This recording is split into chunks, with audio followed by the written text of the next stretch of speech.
तो good morning India के इस खास शो में एक बार फिर आपका स्वागत है। मैं हूं आपके साथ जया कौशिक।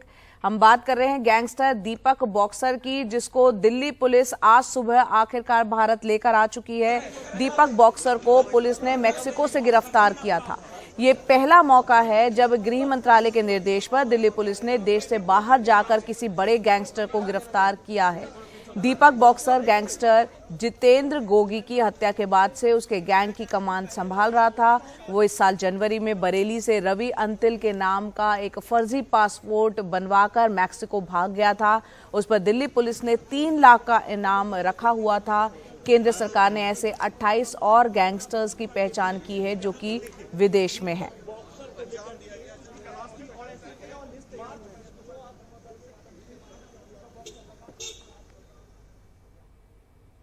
दिल्ली पुलिस दिल्ली के टॉप मोस्ट गैंगस्टर दीपक बॉक्सर को लेकर दिल्ली पहुंच गई है। मेरे साथ एसजीएस धालीवाल हैं जो कि स्पेशल सीपी हैं स्पेशल सेल के। सर, कितनी बड़ी कामयाबी है ये और कैसे रहा पूरा ऑपरेशन? हम ऑलरेडी बहुत लेबोरेटली बता चुके हैं मुकेश कि बहुत कोऑर्डिनेटेड एक्शन रहा। स्पेशल सेल के ऑफिसर्स ने ऑफ कोर्स बहुत काम किया। हमारे seniors of course under CP sir leadership and जितनी एजेंसीज थी उन्होंने बहुत कोऑपरेट किया।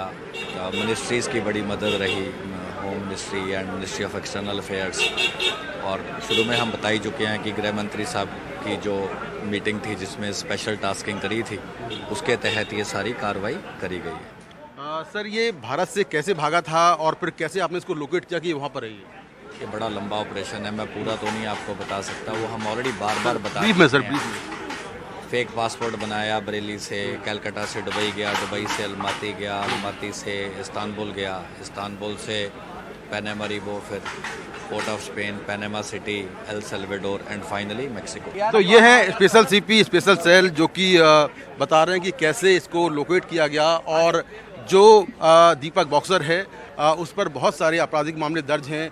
2016 में उसने बहादुरगढ़ से गैंगस्टर जितेंद्र गोगी को दिल्ली पुलिस की कस्टडी से छुड़ाया था। इसके बाद 2018 में उस पर मकोका लगा और फिर 2021 में उसने दिल्ली के जीटीबी अस्पताल से गैंगस्टर कुलदीप फज्जा को दिल्ली पुलिस की कस्टडी से छुड़ाया था। इसके अलावा जब 2021 में ही गैंगस्टर जितेंद्र गोगी की रोहिणी कोर्ट में हत्या हो गई तो उसके बाद उसने इस गैंग की कमान संभाल ली। हालांकि वो बरेली से फेक पासपोर्ट पर इसी साल जनवरी के महीने में मैक्सिको भाग गया था और दिल्ली पुलिस ने उसको लोकेट किया। और लोकेट करने के बाद फिर ये जांच में ये बात सामने आई कि दीपक बॉक्सर डोंकी ट्रेल के जरिए मैक्सिको पहुंचा है और फिर पुलिस ने एक एफबीआई से और इंटरपोल से संपर्क करने के बाद उसको वहां पर जो है वहां पर पकड़ा गया वो, और उसको लेकर दिल्ली पुलिस अब वापस दिल्ली लौट आई है। नई दिल्ली से कैमरामैन सुशील लाठी के साथ मैं Mukesh Singh Sengar, NDTV India. Mexico से गिरफ्तार दीपक पहल उर्फ दीपक बॉक्सर की दिल्ली पुलिस को लंबे समय से तलाश थी। पुलिस को जैसे ही पता चला कि दीपक मैक्सिको में है और वहां बैठकर दिल्ली और एनसीआर में लोगों से वसूली कर रहा है, दिल्ली पुलिस स्पेशल सेल की एक टीम मैक्सिको गई और इंटरपोल और एफबीआई की मदद से दीपक को पकड़ लिया। दिल्ली पुलिस स्पेशल सेल की टीम के बहुत ही 2 एक्सपीरियंस्ड ऑफिसर मैक्सिको गए। मैक्सिको में एफबीआई और मैक्सिको पुलिस की मदद से और भारत की इंटेलिजेंस एजेंसियों के एक्सटेंसिव एफर्ट से और हमारी मिनिस्ट्री ऑफ एक्सटर्नल अफेयर्स के दूतावास खासतौर पे मैक्सिको और टर्की की तमाम सहायता से एक बहुत ही वेल कोऑर्डिनेटेड एक्शन रहा, जिसके तहत इसको दीपक पहल को कैनकून से एप्रीहेंड किया गया। वहाँ से इसको प्लेन में बिठा के ऑलरेडी टर्की लेके आया जा चुका है। सोनीपत के पास गन्नौर के रहने वाले दीपक पर दिल्ली पुलिस ने 3 लाख का इनाम रखा हुआ है। दीपक कभी बॉक्सिंग में नेशनल लेवल का जूनियर गोल्ड मेडलिस्ट था, लेकिन एक बार उसने अपराध की दुनिया में कदम रखा तो फिर पीछे मुड़ के नहीं देखा। 2016 में उसने अपने 12 साथियों के साथ हरियाणा के बहादुरगढ़ से दिल्ली के top most gangster Jitendra Gogi को दिल्ली पुलिस की कस्टडी से छुड़ाया। 2018 में इस गैंग के लोगों पर मकोका लगाया गया। मार्च 2021 में उसने दिल्ली के जीटीबी अस्पताल में फायरिंग कर कुख्यात गैंगस्टर कुलदीप उर्फ फज्जा को छुड़ाया। फिर 2021 में ही रोहिणी कोर्ट में गैंगस्टर जितेंद्र गोगी की हत्या के बाद गोगी गैंग की कमान उसने संभाल ली। हाल ही में कई ब्यूरोक्रेट के करीबी रहे बिल्डर अमित की हत्या का आरोप भी उसी पर है। इसमें एक और काबिले तारीफ चीज़ ये है कि स्पेशल सेल जो इसको निरंतर ट्रैक कर रहा था, हम लोग भी साथ में ट्रैक करने की कोशिश कर रहे थे। हम लोग भी वहीं पे पहुंच गए थे अल्टीमेटली, जहाँ पे मेक्सिको में इसकी पोजीशन थी। और इसको हम दिल्ली पुलिस का एक अचीवमेंट ही मानेंगे कि दोनों जो प्रीमियर एजेंसीज़ हैं, स्पेशल सेल और क्राइम ब्रांच, वो इसको सही जगह पिन पॉइंट लोकेट कर पाई। पुलिस के मुताबिक दीपक ने इसी साल 29 जनवरी को मुरादाबाद से रवि अंतिल के नाम से फर्जी पासपोर्ट बनवाया और फिर कोलकाता से फ्लाइट लेकर कजाकिस्तान, टर्की, इस्तांबुल होते हुए मैक्सिको भाग गया। सूत्रों के मुताबिक उसे भगाने में लॉरेंस बिश्नोई और गोल्डी बराड़ गैंग का हाथ है, लेकिन दिल्ली पुलिस लगातार उसकी गतिविधियों पर नजर बनाए हुए थी। दीपक बॉक्सर को मैक्सिको में पकड़ना और भारत लाना आसान नहीं होता अगर उसने जाने के लिए सही रास्ता चुना होता, लेकिन वो डोंकी यानी कि अवैध रास्ते से अमेरिका में घुसने की कोशिश कर रहा था और पकड़ा गया और इस तरह वो भारतीय सुरक्षा एजेंसियों के शिकंजे में बड़ी आसानी से आ गया। केंद्र सरकार ने ऐसे और 18 गैंगस्टरों की लिस्ट बनाई है जो कि विदेश में बैठे हैं। उनमें 9 कनाडा में हैं जबकि 5 अमेरिका में हैं जिनको वहां से भारत लाना है। लेकिन दीपक बॉक्सर का मामला इनमें अलग है क्योंकि वो अवैध तरीके से अमेरिका में घुसने की कोशिश कर रहा था, इसीलिए वो इतनी आसानी से शिकंजे में आ गया। नई दिल्ली से कैमरामैन सचिन गुप्ता के साथ मैं मुकेश सिंह सेंगर, एनडीटीवी इंडिया।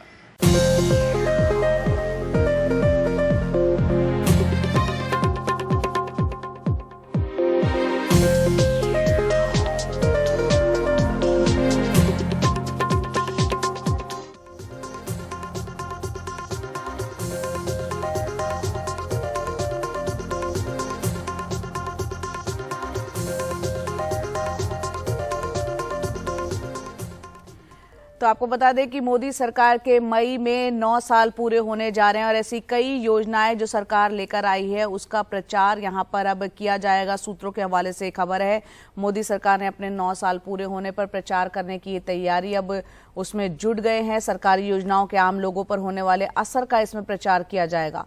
लोगों को सरकार की कई योजनाओं के दोहरे फायदे हुए। सूत्रों के मुताबिक पहली बार करोड़ों घरों को जल योजना से पीने का पानी मिला और घर में पानी मिलने से महिलाओं की परेशानी कम हुई, रोगों से भी बचाव हुआ। इसके अलावा उज्ज्वला योजना का भी यहाँ पर जिक्र किया जाएगा, प्रचार किया जाएगा। घरों में शौचालय योजना से भी बहुत जो लाभ मिला, ये तमाम योजनाएं जिससे कि लोगों को फायदा पहुंचा उसका प्रचार किया जाएगा। कुछ देर पहले हमने हमारे वरिष्ठ सहयोगी अखिलेश शर्मा से इस पर विस्तार से बातचीत की क्योंकि अब बहुत कम बचा है, सिर्फ साल भर बचा है, लोकसभा का चुनाव भी है, तो सरकार किस तरह से इन योजनाओं को लोगों तक प्रचार के माध्यम से अब और लेके जाएगी। सुनते हैं अखिलेश शर्मा को। तुम्हारे कारण ही मेरा समय बच हमारी रक्षा की है। सरकार ने सेकंड ऑर्डर इम्पैक्ट का नाम दिया, यानी दूरगामी परिणाम किस तरह से हुए हैं। केवल एक ही असर नहीं पड़ा है जीवन पर, बल्कि कई आयाम जो जीवन के वो बदल गए हैं मोदी सरकार की योजनाओं से। इसका प्रचार प्रसार किया जाएगा। उदाहरण के लिए नल से जल योजना, यानी ये जो पाइप्ड वाटर घरों में पहुंचाया जा रहा है, इससे किस तरह से महिलाओं को पानी लाने के लिए जो घर से बाहर निकलती थी उस पर वो समय उनका बचा है, घर में उनको पानी मिलने लगा है। दूषित पानी से जो बीमारियां होती थी उन पर रोक लगी है। बच्चों की जो मदद लेनी पड़ती थी तो बच्चों को समय मिला है ताकि वो अपने स्कूल अटेंड कर सकें। तो ये इस तरह के दूरगामी और कई तरह के आयाम से परिणाम हुए हैं, जीवन पर बदला है। इसके बारे में जनता को बताने के लिए वीडियोस बनाए गए हैं जो कि दिखाए जाएंगे टीवी चैनल्स पर और सोशल मीडिया पर। इसी तरह से अगर आप उज्ज्वला योजना का उदाहरण लें तो किस तरह से एलपीजी सिलेंडर मिलने के कारण उन्हें लकड़ी लाने के लिए घर से बाहर नहीं जाना पड़ता है, तो वो उनका समय बचता है, उस समय का सदुपयोग वो दूसरे कामों में कर लेती हैं महिलाएं। और इसी तरह से जो धुएं से उनको बीमारियां होती थी उन बीमारियों को रोकने में भी मदद मिली है, ये भी सरकार बताएगी। इसी तरह बच्चे भी जो जिनकी मदद ली जाती थी इस काम में, उनका भी समय बचा है तो वो भी अपना स्कूल अटेंड कर पा रहे हैं। इसी तरह से टॉयलेट बनाने से किस तरह से जो बीमारियां हैं उनको रोकने में मदद मिली है। आपको बता दें कि अगले महीने मोदी सरकार के 9 साल पूरे हो रहे हैं और इसके बारे में जो देश भर में आयोजन होना है, इसके लिए 6 वरिष्ठ मंत्रियों की अध्यक्षता में समितियां बनाई गई हैं और वो समितियां ये सारे कार्यक्रमों को, प्रोग्राम को तय कर रही है, क्या क्या योजनाएं हैं, किस तरह से इसको कैंपेन को लॉन्च करना है और अगले साल जो लोकसभा का चुनाव होना है उसके लिए एक तरह से ये बड़ा प्लेटफॉर्म मोदी सरकार इसको इस्तेमाल करना चाहती है। तो बीजेपी की नजर न सिर्फ लोकसभा चुनाव पर है बल्कि इस साल 5 राज्यों के चुनाव भी है। ऐसे में अब अनुसूचित जाति के वोटरों को लुभाने की कोशिश की जाएगी और इसके लिए नया अभियान बीजेपी यहां पर चलाएगी। बीजेपी अध्यक्ष जेपी नड्डा ने कहा है कि विपक्ष पर पलटवार करते हुए भाषा पर भी ध्यान रहे। बीजेपी के स्थापना दिवस यानी कि 6 अप्रैल से पार्टी सामाजिक न्याय सप्ताह भी मनाएगी। दिल्ली के बीजेपी मुख्यालय में मंगलवार को राष्ट्रीय महासचिवों के साथ बीजेपी अध्यक्ष जेपी नड्डा ने मुलाकात की। इस बैठक में 5 राज्यों के चुनाव में बीजेपी की चुनावी रणनीति और 6 अप्रैल से 14 अप्रैल तक सामाजिक न्याय सप्ताह मनाने की तैयारियों की समीक्षा भी की गई। बीजेपी सामाजिक न्याय सप्ताह को देश भर में जोर शोर से मनाएगी। इसके तहत 6 अप्रैल को बीजेपी के स्थापना दिवस पर मोदी कार्यकर्ताओं को संबोधित करेंगे। 11 अप्रैल को ज्योतिबा फुले और 14 अप्रैल को अंबेडकर की जयंती को धूमधाम से मनाया जाएगा। राज्यों के प्रदेश अध्यक्षों को अनुसूचित जाति के लोगों के बीच कार्यक्रम करने को भी कहा गया है। इस अभियान के तहत अनुसूचित समाज के 2 लाख बस्तियों तक पहुंचने की कोशिश है। उस दिन प्रधानमंत्री जी का उद्बोधन होगा। उद्बोधन से पहले सभी कार्यालयों में ध्वजारोहण होगा और प्रधानमंत्री हमारा मार्गदर्शन करेंगे। उस मार्गदर्शन पर हम आगे चलने का संकल्प लेंगे। इस साल 5 राज्यों के चुनाव हैं। सामाजिक न्याय के मामले पर डीएमके भी तमिलनाडु में कार्यक्रम कर रही है, जहां 13 विपक्षी पार्टियों के नेता भी पहुंचे हैं। यही वजह है कि चुनाव के मद्देनजर बीजेपी की अनुसूचित जाति और पिछड़ा वर्ग के मतदाताओं को साधने की रणनीति के तौर पर इसे देखा जा रहा है। अभी भी हम न्याय की अवधारणा से बहुत दूर हैं। अभी भी देश के लोगों को, खासतौर पर अनुसूचित जाति, जनजाति, पिछड़े वर्ग और माइनॉरिटी के लोगों को न्याय नहीं मिल रहा है। लेकिन आज के इस प्रयास से पूरे देश का विपक्ष एकजुट होगा। कई दशकों से सामाजिक न्याय पखवाड़ा मनाती आ रही है। पिछली बार भी मनाया था, उससे पिछली बार भी मनाया था। और जो नेता टिप्पणी कर रहे हैं उनके जन्म से पूर्व भी भारतीय जनता पार्टी, जनसंघ की सामाजिक कमिटमेंट है। 2019 के लोकसभा चुनाव में उत्तर प्रदेश के 19 आरक्षित सीटों में से 14 पर बीजेपी को कामयाबी मिली, जबकि 2022 के उत्तर प्रदेश के विधानसभा चुनाव में 14% अनुसूचित जाति के वोट लेकर बीजेपी ने सवर्ण पार्टी का मिथक तोड़ दिया है। अब इसी तरीके की रणनीति वो पूरे देश भर के चुनाव में अपनाना चाहती है और ये उसी दिशा में एक पहल भर है। दिल्ली से राकेश कुमार सिंह के साथ रवीश रंजन शुक्ला, एनडीटीवी इंडिया। केरल के तिरुवनंतपुरम की सड़कों पर आक्रोश दिखाई दिया कांग्रेस के कार्यकर्ताओं का। दरअसल भारतीय युवा कांग्रेस के अध्यक्ष बीवी श्रीनिवास के नेतृत्व में केरल युवा कांग्रेस के मशाल मार्च में हजारों लोग यहां पर सड़कों पर उमड़ आए। राहुल गांधी की सदस्यता खत्म किए जाने के विरोध में देश भर में युवा कांग्रेस के मशाल मार्च जारी है।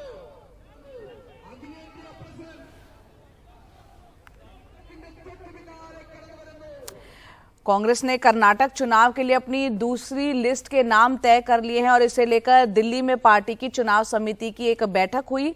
इस बैठक में कर्नाटक कांग्रेस के 2 शत्रप सिद्धारमैया और डीके शिवकुमार दोनों मौजूद रहे। दोनों ने मिलकर बीजेपी को हराने की बात कही। कर्नाटक चुनाव के उम्मीदवारों का नाम तय करने के लिए दिल्ली के कांग्रेस मुख्यालय में कांग्रेस चुनाव समिति की बैठक करीब 3.5 घंटे चली। इसमें कांग्रेस अध्यक्ष मल्लिकार्जुन खड़गे और राहुल गांधी के साथ साथ सिद्धारमैया और डीके शिवकुमार दोनों मौजूद रहे। 224 सदस्यीय विधानसभा के लिए कांग्रेस 124 उम्मीदवारों की सूची पहले ही जारी कर चुकी है। दूसरी सूची के नाम भी सर्वसम्मति से तय हुए हैं, ये पार्टी का दावा है। आपसी एकजुटता दिखाने के लिए प्रदेश कांग्रेस प्रभारी रणदीप सिंह सुरजेवाला के साथ सिद्धारमैया और डीके शिवकुमार भी प्रेस से मुखातिब हुए। The Congress Party was the first one. हमने सबसे पहले पहली सूची जारी करी थी और आज दूसरी करेंगे।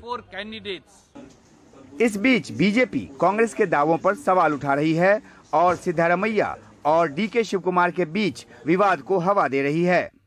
कांग्रेस के अंदर सिर्फ होटेल का वातावरण है, सरकार से कोसों दूर है, लेकिन हर व्यक्ति मुख्यमंत्री बनना चाहता है। जनता कांग्रेस को चाहती नहीं, जनता नरेंद्र मोदी जी के नेतृत्व वाली कर्नाटका में सरकार बनाना चाहती है और इन सिर्फ होटेल वाले लोगों से, जिन्होंने अपने आप को खुद ही मुख्यमंत्री घोषित कर लिया, इनका जनता से कोई लेना देना नहीं है। ये केवल कांग्रेस के नेताओं की सत्ता लिप्सा है। कर्नाटक में 10 मई को मतदान होने हैं। कांग्रेस अपनी जीत के दावे कर रही है। सिद्धारमैया और डीके शिवकुमार ने मुख्यमंत्री को कुर्सी लेकर सिर्फ फुटबॉल की बात को बेबुनियाद बताया है। मैंने कभी नहीं कहा कि हाईकमान डीके शिवकुमार से नाराज है। डीके शिवकुमार और एबी पाटिल और एनी लीडर हम मिलजुल कर बीजेपी को हराएंगे। Congress party to power. 2018 चुनाव में बीजेपी सबसे बड़ी पार्टी बनकर उभरी, लेकिन कांग्रेस और जेडीएस ने मिलकर सरकार बनाई। 2019 में सरकार को गिराकर बीजेपी ने अपनी सरकार बनाई। कांग्रेस बीजेपी सरकार पर भारी भ्रष्टाचार का आरोप लगा रही है और अपने चुनावी वादों के जरिए वोटरों को लुभाने की कोशिश में है। हम न्याय योजना लेकर आएंगे। श्री राहुल गांधी। कर्नाटक कांग्रेस में सिद्धारमैया और डीके शिवकुमार की राजनीतिक महत्वाकांक्षा किसी से छिपी नहीं है, लेकिन चुनाव से पहले पार्टी की पूरी कोशिश किसी भी तरह की गुटबाजी से दूर रहने की है। कांग्रेस को कर्नाटक में जीत का भरोसा है, लेकिन उसे पता है कि आपसी खींचतान खेल बिगाड़ सकती है, लिहाजा एकजुटता दिखा चुनाव लड़ना वक्त की जरूरत है। नई दिल्ली में रवीश रंजन शुक्ला के साथ उमाशंकर सिंह, एनडीटीवी इंडिया।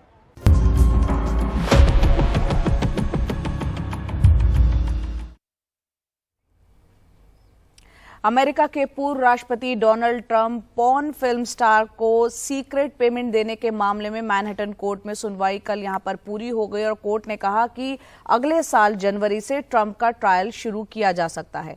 भारतीय समय अनुसार देर रात करीब 1 बजे तक चली सुनवाई के दौरान पूर्व राष्ट्रपति ने खुद को बेकसूर बताया। उन्होंने पैसे की हेराफेरी के 34 मामलों में खुद को नॉट गिल्टी करार दिया, यानी बेकसूर बताया। कोर्ट ने फिलहाल ट्रंप को हिरासत से रिहा कर दिया। उसके बाद उन्होंने फ्लोरिडा में एक रैली की। अमेरिका की मौजूदा सरकार के खिलाफ जमकर उन्होंने निशाने साधे, कहा कि मैं बेकसूर हूं। यहां पर ट्रंप ने कहा कि मेरा अपराध सिर्फ इतना कि अमेरिका का मैंने बचाव किया। अफगानिस्तान से वापसी पर दुनिया हम पर हंस रही है। हमारा कानूनी तंत्र कानून रहित हो गया है। FBI ने मेरे पासपोर्ट और मेडिकल रिकॉर्ड ले लिए हैं। कभी नहीं सोचा था कि अमेरिका में ये सब होगा। चुनाव को लेकर ये सब कुछ हो रहा है। चुनाव के चलते ही इस तरह के फर्जी मामले लगाए गए हैं। ये तमाम बातें फ्लोरिडा में रैली में उन्होंने कही। आपको बता दें कि अमेरिका के पूर्व राष्ट्रपति डोनाल्ड ट्रंप पर आरोप है कि उन्होंने 2016 में राष्ट्रपति चुनाव के दौरान पॉर्न फिल्मों की एक्ट्रेस स्टॉर्मी डैनियल्स को अपना मुंह बंद रखने के लिए $1,30,000 दिए थे। ट्रंप ने पैसे अपने वकील माइकल कोहेन के जरिए दिए थे। And I never thought anything like this could happen in America. Never thought it could happen. The only crime that I have committed is to fearlessly defend our nation from those who seek to destroy it. They attacked me with an onslaught of fraudulent investigations. Russia, Russia, Russia. Ukraine, Ukraine, Ukraine. Impeachment hoax number 1. Impeachment hoax number 2. The illegal and unconstitutional raid on Mar-a-Lago, right here. They're lying to the FISA courts, the FBI and DOJ relentlessly pursuing Republicans, the unconstitutional changes to election laws by not getting approvals from state legislators. And now these radical left lunatics want to interfere with our elections by using law enforcement. We can't let that happen.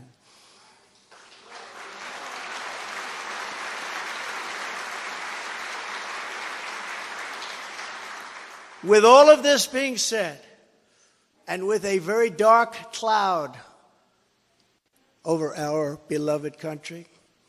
I have no doubt, nevertheless, that we will make America great again. This fake case was brought only to interfere with the upcoming 2024 election, and it should be dropped immediately.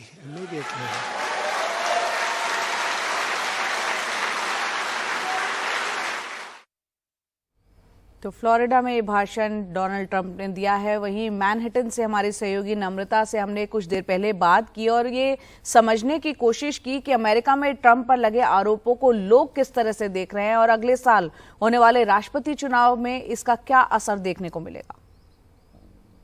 America इसको एक election campaign की तरह देख रहे हैं। ये interesting moment है, जैसे आपने बताया। आरोप तो उनके हैं 34 काउंट्स ऑफ फेलिनी चार्जेस, जिसमें उनको पोटेंशियली 136 इयर्स की प्रिजन टाइम मिल सकता है। हम जानते हैं बहुत लॉयर से बातचीत करके कि ये कन्विक्शन बहुत मुश्किल होने वाली है इस सब्जेक्ट के ऊपर, जो बिजनेस फ्रॉड का केस है, जो आपने बात की है। $130,000 जो उन्होंने एक पॉर्न स्टार को cover up election campaign finance के रूल्स को ब्रेक करते हुए किया है। At least that is the allegation, लेकिन इस पे कन्विक्शन अनलाइकली है।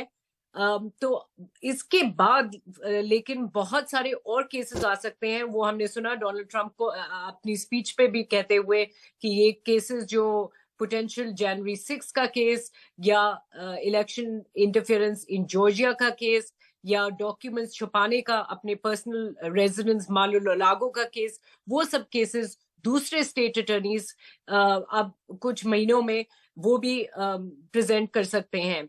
लेकिन अब देखा जाए तो ये बिल्कुल एक इलेक्शन स्पीच, एक कैंडिडेट की स्पीच लग रही थी।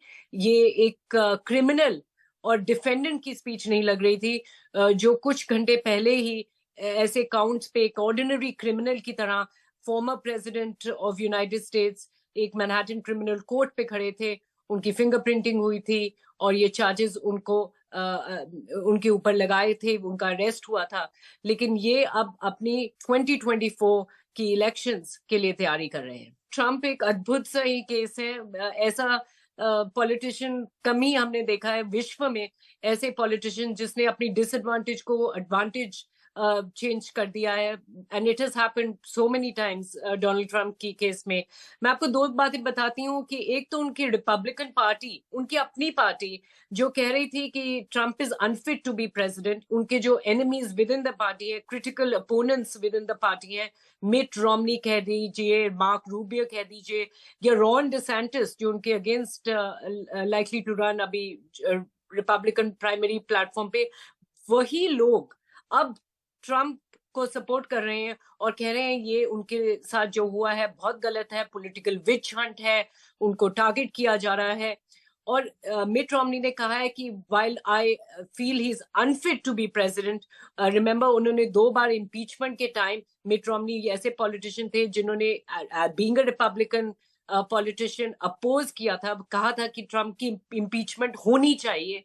वो भी कह रहे हैं कि ये लीगल चार्जेस बेसलेस हैं। तो with in the Republican party जहां डोनाल्ड ट्रंप की चांसेस कम थी, ये 4 परसेंटेज पॉइंट से ट्रेल कर रहे थे अपने गवर्नर रॉन डिसेंटिस जो उनके अपोजिंग कैंडिडेट हैं within the Republican party. अब वो उनको लीड कर रहे हैं, in fact by close to 26 percentage points. तो ये लीड जो सडन लीड आ गई है वो इस वजह से आई है जब से हमने लास्ट वीक इनकी इंडाइटमेंट चार्जेस का सुना है, इनके अरेस्ट का सुना है।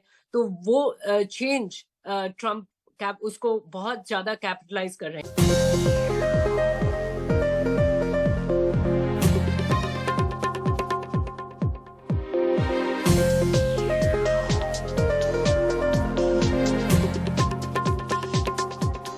और इसी के साथ जो अत्यंत आश्चर्यजनक वाक्य रहा राहुल गांधी जी के द्वारा कि मैं गांधी हूं और मानते, और इसी के साथ साथ जो कांग्रेस की विचारधारा और कांग्रेस की नीति सदैव रही है कि जहां पार्टी के वरिष्ठ नेता, संसद के उपनेता ने संसद में कहा कि गांधी परिवार के लिए न्यायालय में अलग नियम होने चाहिए, ये इस बात का प्रमाण है कि कांग्रेस पार्टी के लिए कुछ लोग फर्स्ट क्लास सिटीजन्स हैं और आप और हम सारे के सारे थर्ड क्लास सिटीजन्स हैं। जो अत्यंत दुखद विषय है कि देश के पार्टी के विपक्ष के पार्टी के नेता एक समुदाय के विरुद्ध ऐसे टिप्पणी करें कि पूर्ण समुदाय चोर है, उस समुदाय को अपमानित करें, हमारे पिछड़े वर्ग को कलंकित करें और उसके बाद ऐसे वक्तव्य दिए जाएं। मैं मानता हूं कि जिस कांग्रेस पार्टी ने पिछड़े वर्ग को कलंकित और अपमानित करने का काम किया है, जिस कांग्रेस पार्टी ने हमारे